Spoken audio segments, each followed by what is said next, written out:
والسماء ذات البروج واليوم الموعود وشاهد ومشهود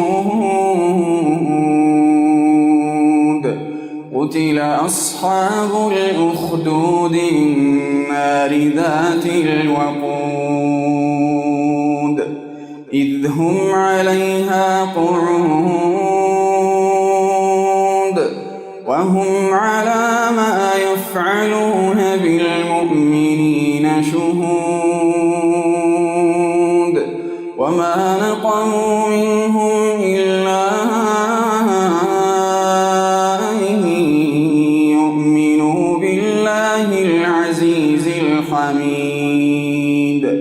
الذي له ملك السماوات والأرض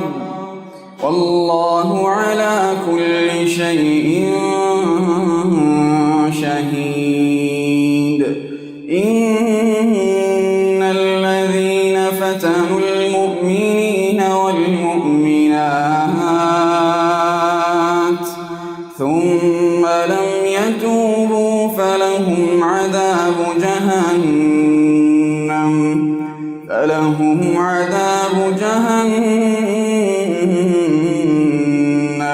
ولهم عذاب الحريق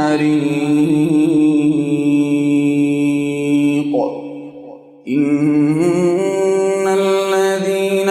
آمنوا وعملوا الصالحات لهم جنات تجري من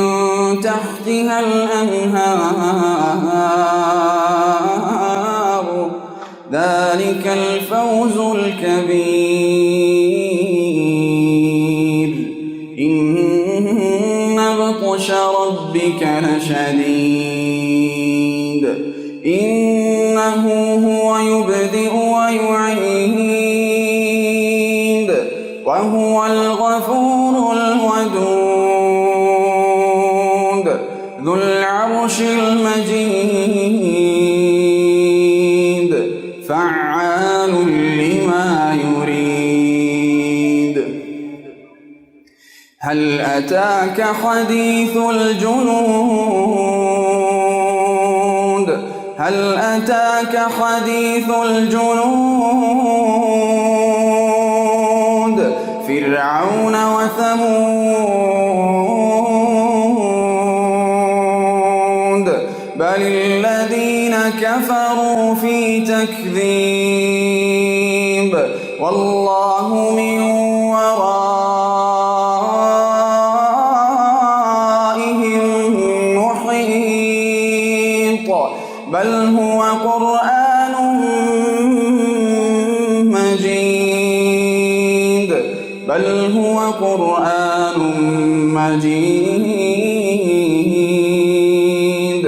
في لوح